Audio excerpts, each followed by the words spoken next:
하나님 말씀은 구약성경 말라기 제1장 1326페이지 6절 말씀부터 10절 말씀까지를 읽어드리겠습니다. 내 이름을 멸시하는 제사장들아, 나 만군의 여호와가 너희에게 이르기를 아들은 그 아버지를 종은 그 주인을 공경하나니 내가 아버지일진데 나를 공경함이 어디 있느냐? 내가 주인일진데 나를 두려워함이 어디 있느냐 하나 너희는 이르기를 우리가 어떻게 주의 이름을 멸시하였나이까 하는도다. 너희가 더러운 떡을 나의 제단에 드리고도 말하기를 우리가 어떻게 주를 더럽게 하였나이까 하는도다. 이는 너희가 여호와의 식탁을 경멸히 여길 것이라 말하기 때문이라. 만군의 여호와가 이르노라. 너희가 눈먼 희생 제물을 바치는 것이 어찌 악하지 아니하며 저는 것 병든 것을 드리는 것이 어찌 악하지 아니하냐. 이제 그것을 너희 총독에게 드려보라. 그가 너를 기뻐하겠으며 너를 받아주겠느냐. 만군의 여호와가 이르노라. 너희는 나 하나님께 은혜를 구하면서 우리를 불쌍히 여기소서 하여 보라. 너희가 이같이 행하였으니 내가 너희 중 하나인들 받겠느냐. 만군의 여호와가 이르노라. 너희가 내 제단 위에 헛되이 불사르지 못하게 하기 위하여 너희 중에 성전 문을 닫을 자가 있었으면 좋겠도다. 내가 너희를 기뻐하지 아니하며 너희가 손으로 드리는 것을 받지도 아니하리라. 아멘. 우리 같이 옆에 계신 분 함께 인사 나누시겠습니다. 이 자리에 오신 당신은 이 세상 가장 아름다운 분이십니다. 예, 감사합니다. 지난번에 광복절 특별 사면이 있었죠. 죄를 용서하고 형벌을 면제는 우리 대통령의 고유 권한이죠. 죄수가 변화돼서 주는 포상이 아니고 앞으로 달라지라고 기회를 준 것이죠. 예, 로마서 1장 17절 말씀 보시면 오직 의인은 믿음으로 말미암아 살리라. 우리 예수님의 특별 사명이죠.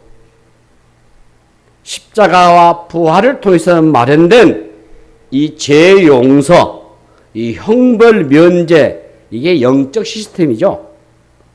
우리가 잘나서 용서받는 게 아니고 앞으로 하나님 나라의 백성답게, 그렇죠? 믿음으로 살라고 저와 여러분에게 기회를 주신 줄로 믿습니다. 우리는 오늘 또 의인답게 믿음의 법대로 사셔야 돼요. 매우 무더운 날씨고 힘드시지만은 하나님이 정하시고 명령하신 이 거룩한 주의 날을 우리가 기억하여 하나님을 공경하고 경외하고 섬기고 예배하는 이 행위를 하나님이 아주 기쁘게 할 줄로 믿습니다. 우리가 하나님 앞에서 더 신실하게 그리고 더 의롭게 믿음으로 승리하는 여러분의 삶이 되시기를 바랍니다. 기도하십시다. 하나님, 은혜를 감사합니다. 예수 믿음으로 죄사함 받고 예수 믿음으로 구원받고 예수 믿음으로 하나님을 기쁘게 하시니 감사합니다. 우리 믿음의 식구들 한 분도 실족하지 않게 하시고 하나님 저들의 삶 속의 생활 속에 하나님을 온전히 의지하며 믿음으로 승리해 나가도록 복을 내려 주시옵소서. 이 시간도 주의 성령께서 우리를 감격케 하셔서 주의 말씀을 깨닫게 하시고 그리고 하나님의 말씀을 다시 우리가 새겨들 수 있도록 은혜를 입혀 주시옵소서. 형식화된 예배를 회복하고 바른 예배를 드리는 저희들 되게 하여 주시옵소서. 감사하고 우리 구주 예수 그리스도의 이름으로 간절히 기도하옵나이다. 아멘. 오늘 우리의 본문에는 하나님의 책망이 나옵니다.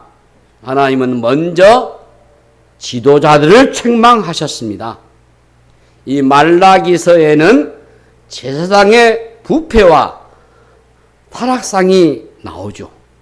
이를 통해서 그 당시에 시대상을 우리가 알 수가 있습니다. 하나님이 제사장들을 책망하신다는 것은 그분의 이름을 멸시했기 때문이라고 했습니다. 하나님의 이름을 어떻게 멸시했습니까? 그들은 여호와의 제단을 더럽혔다고 했습니다. 이게 충격적인 사건입니다. 있어서는 안 될 일이었습니다. 제사장은 하나님께서 제사하는 일을 맡은 사람으로서 그들을 통해서 하나님의 제단이 더럽혀져 버렸다. 그렇다면 제사장은 더 이상 이 직무를 감당할 자격이 없는 거죠. 가장 거룩한 곳이 제사장을 통해서 가장 속된 자리가 되어버렸어요. 자, 제사장은 어떻게 제단을 더럽혔죠? 백성들과 결탁해가지고 제단을 더럽혔다고 했습니다. 백성들이 흠이 있는 재물을 가져왔을 때에 뒷돈을 받고 그것을 받아준 거죠. 이런 행동은 세상 사람들의 관점에서는 백성들의 형편이 어려운 것을 좀 배려해 주는 것처럼 보여져요. 그런데 사실은 제사장이 하나님께 드리기에 부적절한 제물을 받고 자신의 입속을 챙겼던 것입니다. 흠이 있는 제물을 가져온 백성에게도 문제가 있겠지만 그렇게 해서 사익을 챙긴 제사장은 백성들보다 더 나빠요. 자기의 권력을 이용해 가지고 땅을 사재기 하거나 주식을 돌려대거나 부당한 사익을 추구하는 이 못된 짓, 아주 악하고 나쁜 짓이죠. 이 제사장이 말이지 거룩한 직책을 자신의 욕망을 이루는 수단으로 이용해 가지고 성소가 죄를 쌓는 쓰레기장이 되어버렸어요. 근데 이보다 나쁜 게 있어요. 7절 말씀 보시면은 너희가 더러운 떡을 나의 제단에 들고도 말하기를 우리가 어떻게 주를 더럽게 하였나이까 하는도다. 예. 우리가 어떻게 주를 더럽게 하였나이까? 자신의 죄를 인정하지 않고 있어요. 그들은 자신이 저지른 그 죄를 알지 못했다는데 그 죄의 심각성이 있습니다. 자, 여러분 회개하면은 살 길이 열려요. 그런데 제사장들은 죄를 짓고도 그런 짓을 한 적이 없다. 뻔뻔스럽고 참 웃기죠. 있을 수 없어요. 그럼 우게 되는 거예요.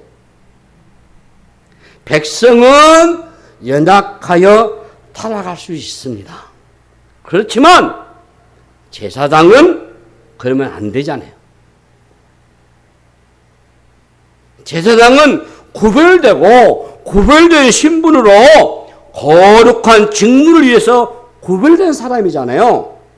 백성의 타락을 막고 거룩을 지켜야 하는 무거운 책무를 맡은 사람이잖아요. 그런데 오늘 본문에서 이 제사장은 백성의 죄를 묵인하고 오히려 그들과 동조해서 결탁했습니다. 백성이 타락하도록 부추기까지 했어요. 유해한 존재로 전락하고 만 것이죠. 여러분 시대마다 위기가 있습니다. 그 중에 하나가 이 지도자들의 타락이에요. 호세아 시대도 마찬가지였어요. 호세아 선지자는 백성들과 제사장들이 똑같다고 했어요. 누가 낫다 못하다 말할 수 없을 정도로 한 통속이 돼가지고 말이지 타락해버렸다 그 뜻입니다. 사사시대의 비극이 무엇이죠? 거기도 역시 지도자들이 타락한 겁니다. 지도자가 타락하면 끝이요. 다른 길이 없어요.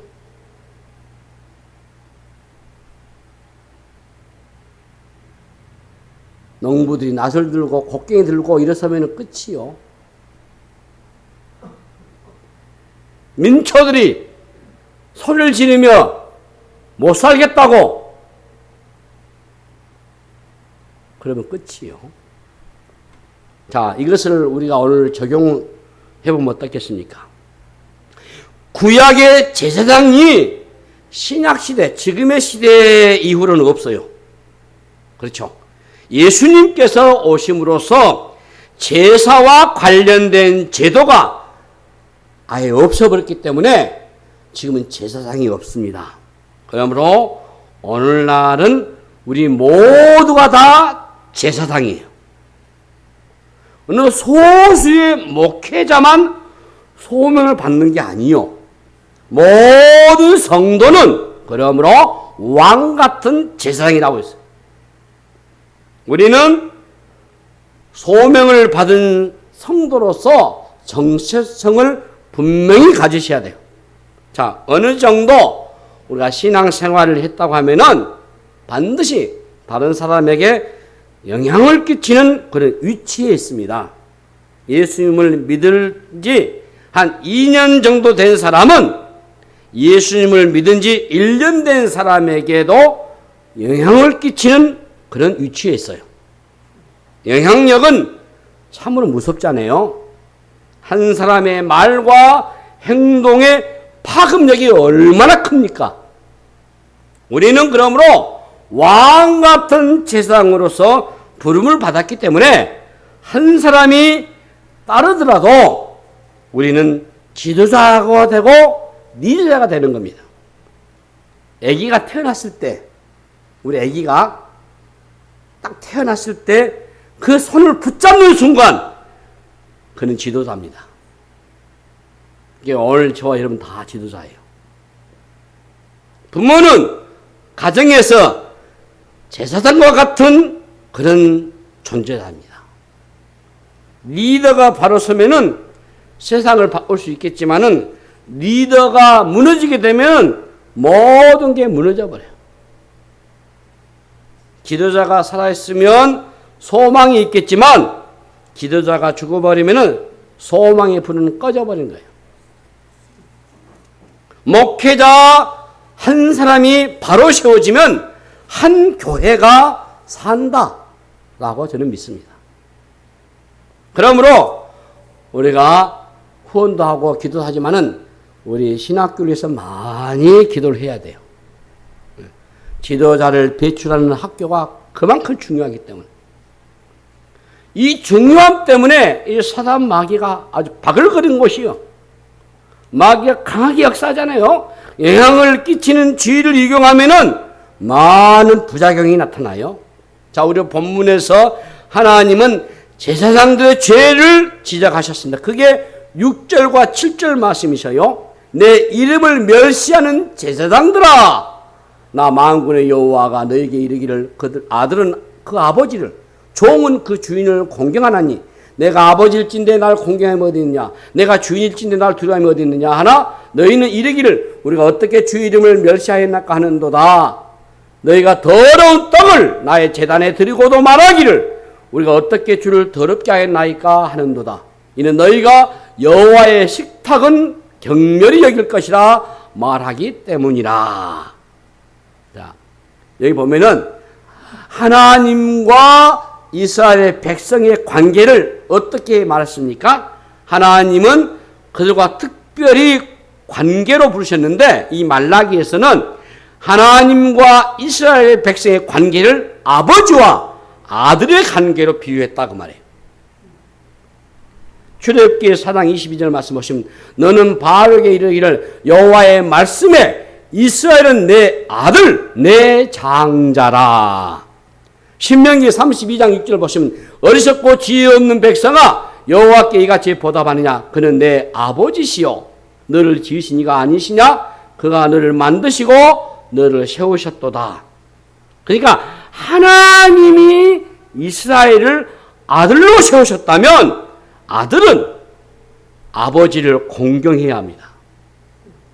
그런데 하나님의 책망을 듣는 이스라엘 백성들은 오히려 어떻게 주의 이름을 멸시했는지 반문하면서 자신의 잘못을 인정하지 않았어요.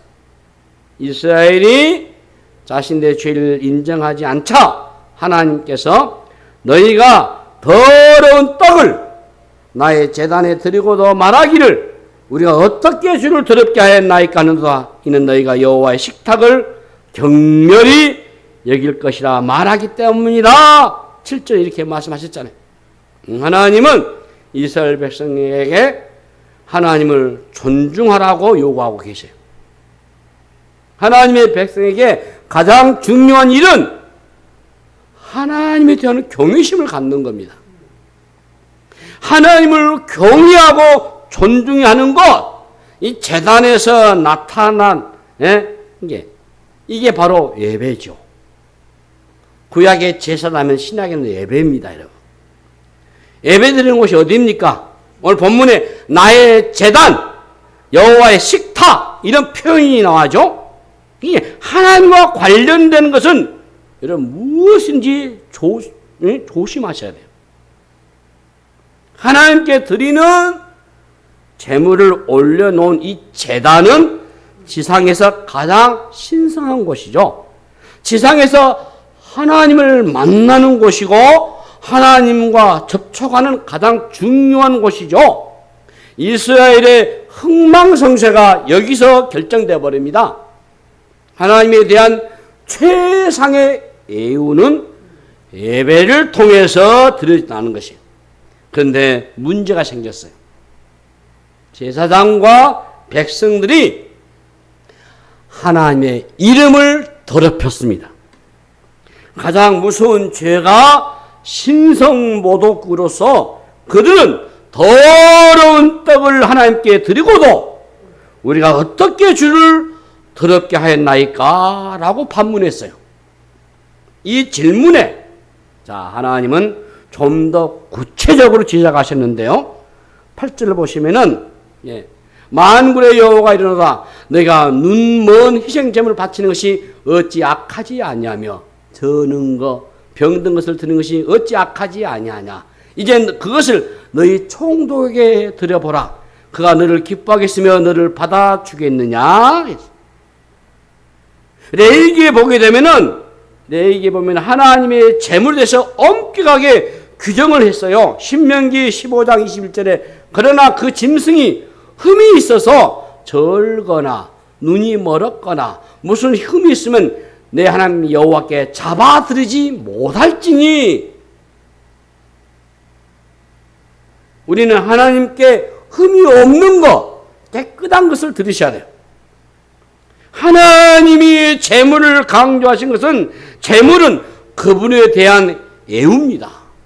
그분에 대한 존중을 표현하신 것이기 때문에 하나님은 너희가 나에게 가져오는 제물을 너희 총독에게 드려보라 라고 말하고 계십니다. 그 당시에 이방 권력자들의 이 상에다가 대단한 것이 올라놓았는 것 같아요. 자, 여러분 그렇다면 오늘날 제단이 어떤 곳입니까? 성소가 어디 있습니까, 여러분? 우리 삶에 이걸 적용해 보시게 되면은 제단과 성소는 우리의 마음입니다. 그러므로 우리가 지켜야 할 것이 바로 우리의 마음이요. 하나님이 우리를 만나 주시는 지성소가 바로 우리의 깨끗한 마음이라 그 말이에요. 인간이 이 탐욕과 이기심으로 가득 찬 이 마음을 갖고 예배를 바르게 드릴 수 있겠습니까? 주일에 예배당에 사람들이 차고 넘치더라도요, 하나님께 얼굴만 내미는 것을 예배라라고 말할 수가 있겠습니까? 우리가 드리는 이런 예배를 과연 우리 하나님 받으실까요? 신앙생활을 바르게 하시려면요, 하나님이 민감하게 다루시는 것이 무엇인지 반드시 아셔야 돼요. 저는 신앙생활을 단추를 저는 잘 꿰었어요. 참 감사해요. 그 목사님 그래서 제가 존경하고 지금 돌아가셨지만 그때 그분 하는 말씀이 신앙생활을 바르게 하려면 하나님의 마음을 빨리 캐치를 해라. 하나님이 어디에 관심이 있는가? 하나님이 무엇을 좋아하는가? 무엇을 싫어하는 것을 빨리 캐치해가지고 적응하라. 하나님이 좋아하는 것을 나도 좋아하고 바르게 해야죠. 하나님이 싫어하는 것은 내가 안 해야죠. 하나님이 가장 좋아하시는 것은 자기 백성이 하나님께 찾아와서 예배하는 것, 찬송하고 기도하고 온 마음을 다해서 하나님을 섬기는 행위, 정성을 다해서 하나님의 마음을 드리는 이 행위, 하나님 아주 기뻐 여기세요. 아주 좋아하세요. 하나님이 가장 분노하고 싫어하는 것은요, 하나님 자리에 다른 것을 올려놓으면 하나님 반드시 그걸 치리하십니다. 그 일계명이잖아요. 우상을 가장 싫어하시는 하나님. 분노하세요. 그리고 당신이 그를 처리하세요. 그렇기 때문에 우상을 해서는 안 된다. 그걸 높여서도 안 되고, 귀하게 해서도 안 되고, 절해서도 안 되고, 아껴서도 안 되고. 하나님이 참지 못한 게 하나인데요, 그분의 영광 훼손당하는 거예요. 하나님은 당신이 영광 훼손당하는 것은 그냥 지나치지 않습니다. 여러분 기억하세요? 사무엘상 2장 이 30절 말씀 보시면은 나를 존중히 여긴 자를 내가 존중히 여기고 나를 멸시한 자를 내가 경멸하리라 하나님 말씀이셔요. 여기 멸시한다 이 말은요, 가볍게 여긴다 뜻입니다. 하나님을 멸시하는 것은 그분의 영광을 가볍게 여기는 것 같습니다. 그분의 이름을 가볍게 여기는 겁니다. 그분을 존중히 여겨야 할 예배를 가볍게 여겨버려요.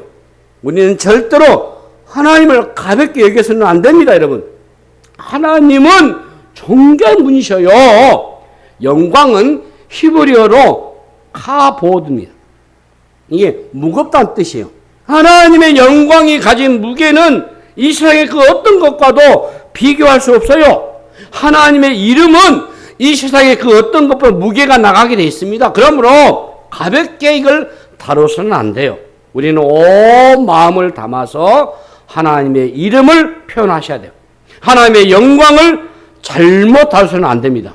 사실 우리가 존중히 여기든 멸시하든 간에 하나님의 영광에는 전혀 영향을 미치지 못해요. 하나님은 영원히 홀로 영광 중에 계시는 분이시기 때문에 하나님을 존중히 여기라고 하는 것은 그분을 존중히 여기지 않는 순간 우리가 형편없는 존재로 전락하기 때문에 그래요. 반면에 하나님께 최고의 영광을 돌리는 순간 우리는 가장 복된 사람이 되는 거예요. 하나님을 향한 사랑이 식어버리자 가장 먼저 이 예배가 변질돼 버려요. 기분이 무너져 버린 거예요. 기초가 해파돼 버린 거예요. 하나님은 이것에 의해서 무섭게 경고를 한 겁니다. 제가 이 말라기서를 묵상하고 준비하면서 나 폰에다가 라틴어도 아드 폰테스, 기본으로 돌아가자, 근본으로 돌아가자, 처음으로 돌아가자, 기초로 돌아가자. 우리 종교 계획자들이 외쳤던 것처럼 성경으로 돌아가자 그 말이죠. 먼저 첫 번째로 마음이 없고 형식이 남아버렸어요. 여러분 하나님이 이걸 위해서 경고합니다. 무섭게. 왜 이런 일이 일어났습니까? 마음이 없어요. 형식만 남아버린 거죠. 처음에는 거룩한 소명으로 시작됐지만 세월이 흐르면서 제사장직을 하나의 직업으로 생각해버린 겁니다. 제사장직을 생존의 도구로 여겨버리고 나중에는 욕망을 이루는 도구로 변절시켜버려요. 엘리 제사장 시대를 비롯해서 구약 시대를 들여다보시면은 성전이 얼마나 심각하게 오염되고 변질됐습니까? 엘리 시대 때는요, 그 아들놈들이 단에 뛰어 올라가지고 하나님께 바치기 전에 제사 고기 가장 부드럽고 맛있는 것을 먼저 샹고기 먹어버려요. 그런 짓을 해요. 그래서 엘리가 책망도 안 해요. 결국 목이 꺾어져 죽었지만은 지 아들 다 죽었잖아요. 홈내 비네아스도. 그렇게 타락해버린 거예요. 별 것들이 성전에 들어와 버린 거예요. 하나님은 예배를 통해서 백성을 만나 주시거든요. 그런데 형식화된 예배는 하나님 만나주지 않습니다. 하나님의 임재가 없는 예배는 인간들의 잔치에 불과해요. 형식만 남은 예배는 거짓된 희생 제물만 있을 뿐이에요. 여러분, 하나님은 속지 않으셔요. 네. 하나님은 눈이 멀지 않으셨습니다. 우리의 마음을 정확하게 하나님이 스캔해버려요. 병든 짐승을 제물로 바치는 백성들의 영혼을 보셔요. 하나님께 드리는 제물의 상태와 그 제물을 드리는 사람의 영혼의 상태는 비슷해요. 예배 가운데서 하나님의 임재를 경험하지 못하면은 예배의 형식만 남을 뿐이에요. 예배의 형식은 중요하죠. 그런데 그 속에 정성스러운 내용이 담겨있지 않는 예배는 별로 의미가 없다 그 말이에요. 하나님은 형식을 받으신 분이 아니시잖아요. 무엇이 담겨 있는가가 중요한 거예요. 하나님은 마음에 없는 제사를 형식으로 드리는 것을 아주 혐오하십니다. 진실이 담겨 있지 않다면은 그 예배는 시간 낭비요. 하나님은 너희 중에 10절 말씀 보시면은, 예? 하나님은 너희 중에 성전 문을 닫을 자가 있었으면 좋겠도다. 오죽 있으면 너희 중에 성전 문을 닫을 자가 있으면 좋겠다. 이런 말씀을 했을까? 헛된 제사를 드리지 말라는 뜻이에요. 심각하게 제사다운 제사를 드리지 않는데 성전이 왜 필요할 것이냐? 의미 없는 일을 왜 하느냐라고 물으신 거죠. 형식적인 예배, 오염된 예배는 여러분 하나님과 상관이 없습니다.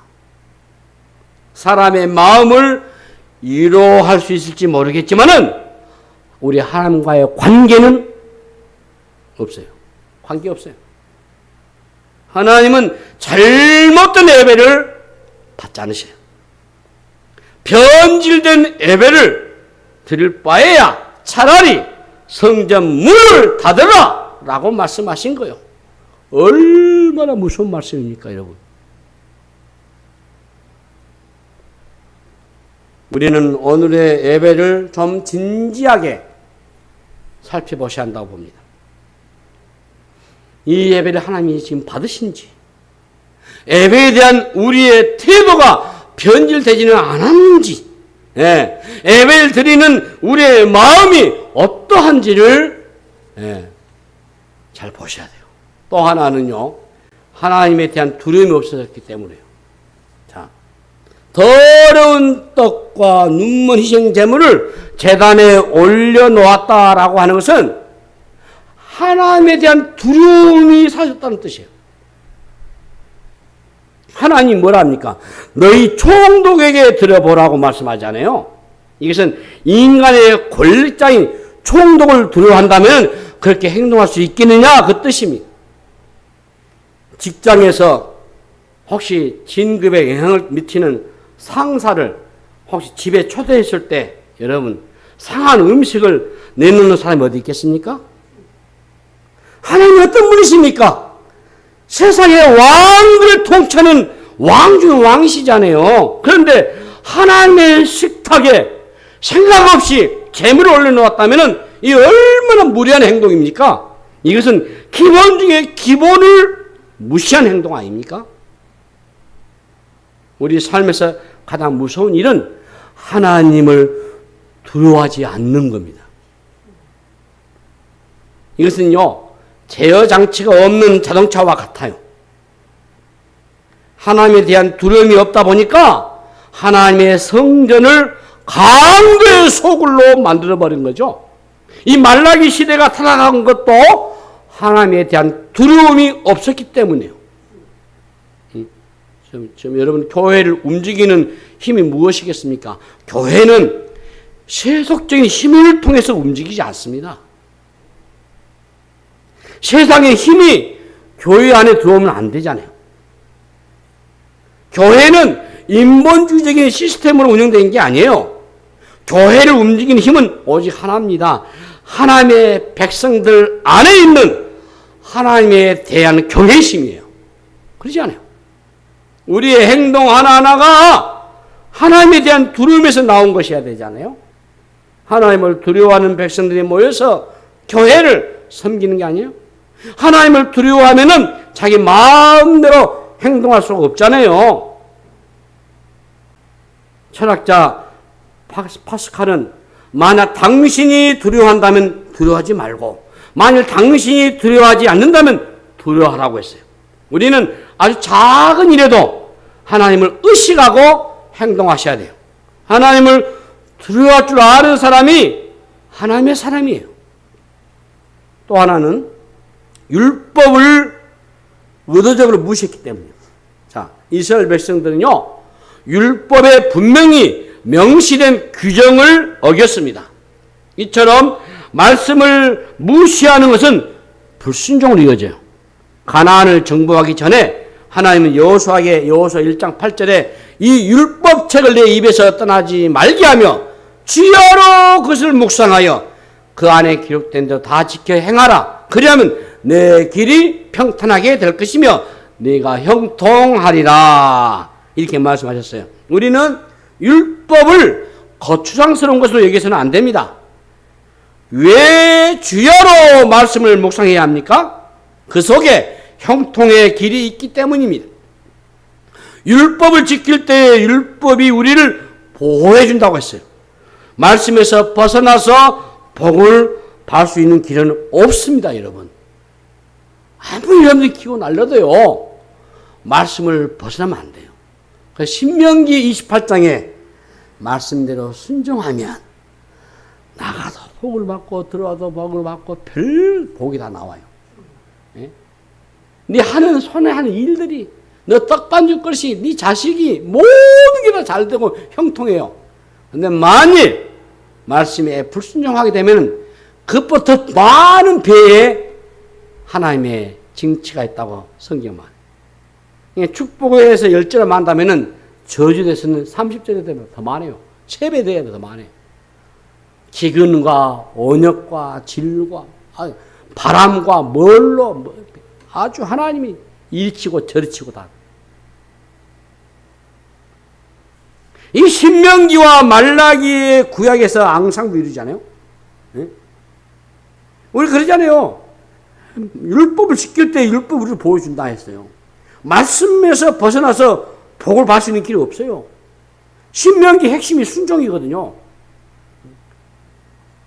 왜 그만큼 순종을 강조했겠습니까? 말씀에 불순종한 것이 이스라엘의 고통과 지금 질곡을 가져왔기 때문에 그래요. 이스라엘 백성은 하나님의 율법을 무시했기 때문에 고통을 당했습니다. 그래서 하나님은 새로운 시대를 이끌어갈 여호수아에게 경고의 말씀을 하신 겁니다. 자, 여러분, 율법이 무엇입니까? 이게 우리의 기준이 아닙니다, 여러분. 하나님의 기준이 율법이에요. 우리가 이 정도면 됐겠지라고 생각하는 것은 중요하지 않아요. 하나님이 규정한 것이 중요해요. 이스라엘 백성은 자신들이 보기에는 이 정도면 괜찮다라고 생각했을지 모르겠어요. 형편도 어려운데, 이 정도면 최선을 다한 것이라고 생각했을지도 모르겠습니다. 그러나 하나님의 기준에는 맞지 않았어요. 이미 창세기에 설교 쭉 했으니까 가인이 실패한 이유가 무엇입니까?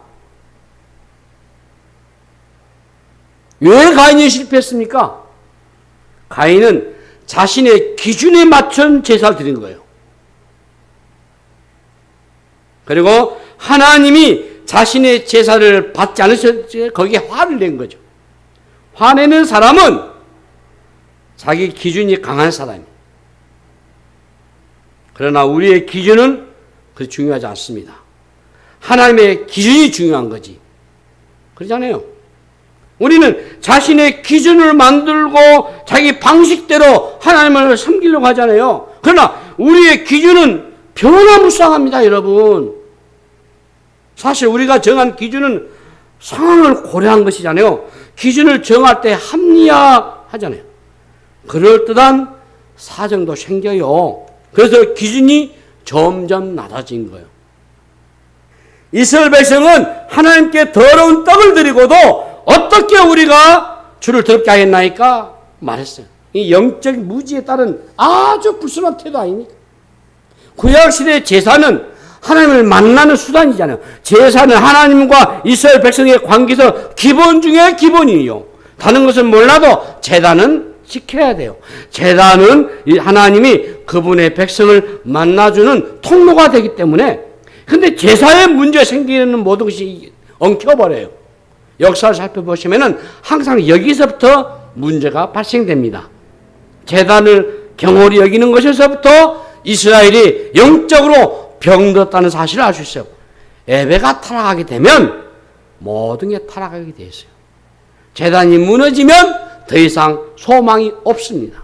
하나님은 이스라엘 백성을 만나기 원하시는데 그들은 스스로 그 길을 막아버렸어요. 예배의 수준은 그 시대의 영적인 상태를 알려주는 겁니다. 그래서 예배가 타락하게 되면 삶도 타락해요. 삶이. 예배가 무너진 자리에 죄와 죄의 쓰레기가 밀려오게 돼 있어요. 예배를 언제 드리지 않는다면은 타락은 그만큼 깊어질 수밖에 없어요. 그래서 예배의 자리에서 하나님을 무시하는데 무엇을 여러분 기대할 수 있겠습니까? 기초가 무너진 곳에 무엇을 세울 수가 있겠습니까? 이 말라기의 말씀을 통해서 오늘 우리의 예배를 회복해야 할 줄로 믿습니다. 하나님을 향한 사랑을 드러내셔야 돼요. 그렇다면 어떻게 해야 그 사랑을 드러낼 수 있겠습니까? 하나님을 얼마나 사랑하는지, 얼마나 높이는지 제단에서 드러나는 겁니다. 예배의 자리에서 드러나는 겁니다. 하나님을 사랑한다고 아무리 고백해도 예배에 실패하면 모든 게 끝나는 거죠. 여러분, 이 더운 날씨에 이 습하고 덥고 짜증나고 이 힘들고 이 어렵고 이런 시간에도 여러분들이 이 날을 기억하고 이곳에 오셔서 하나님을 예배하고 또 불가피하게 영상으로 예배 드릴 때에 예배할 때 하나님을 만나서 찬송하고 기도하고 말씀을 상고하고 이 예배를 하나님이 기뻐하시기 때문에 우리 최선을 다해서 우리 온 마음을 다해서 우리 온 정성을 다해서 하나님을 예배하는 거. 오늘 우리의 예배는 결코 변질돼서는 안 됩니다, 여러분. 우리는 예배를 통해서 하나님은 온전히 높여 들으셔야 돼요. 예배를 통해서 하나님께 우리의 최상을 들으셔야 돼요. 여러분, 찬송하면서 또 가스펠 찬양하면서 악기 연주하면서 여러분 교회에서 여러분들이 주의 이름으로 청소를 할 수도 있고 식사 봉사할 수도 있고 설거지 봉사할 수도 있고 이거 할 수 최선을 다해서 하나님을 사랑하는 마음으로 그러잖아요. 신앙이 뭐라 하십니까? 무엇을 하는지 죽게 하듯이 하다 했잖아요. 그런 마음과 정성으로 우리가 하게 되면은 하나님 얼마나 기뻐 여기셨습니까? 우리가 온 몸과 마음을 다해서 그래서 예배를 드리셔야 돼요. 정성과 열정으로 희생과 헌신을 통해서 예배를 쏟아부으셔야 돼요. 이것이 없으면 교회는 목적을 잃어버린 거예요. 이것이 없는 신앙은 신앙은 방향을 잃어버린 거예요. 그러므로 예배를 회복하고 하나님의 기준으로 돌아가셔야 돼요. 우리의 몸을 하나님이 기뻐하실 만한 산 제물로 올려놓으셔야 돼요. 우리 인생의 자존은 오로지 하나님 한 분이셔. 그래서 자존하신 하나님, 지존하신 그분, 만유의 만유하신 그분만을 높이시고 그분만이 우리 예배에 합당한 분이시고 그래서 우리의 마음 가운데 우리가 온전히 예배로 우리의 마음을 다 표현하셔야 돼요.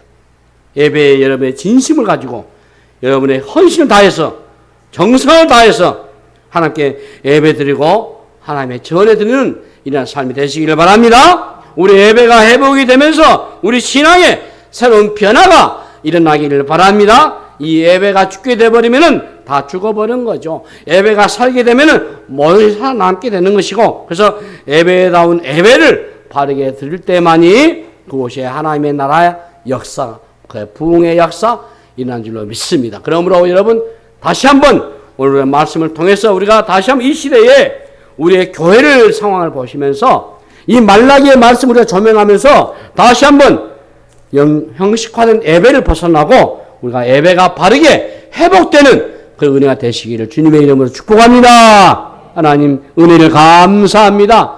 형식화되고 편질되지 아니하고 우리가 진솔하게 마음을 다해서 정성을 다해서 하나님을 높여드리고 공경해드리고 경외하는 우리 예배 되게 하여 주시옵소서. 감사하고 우리 구주 예수의 이름으로 간절히 기도하옵나이다. 아멘.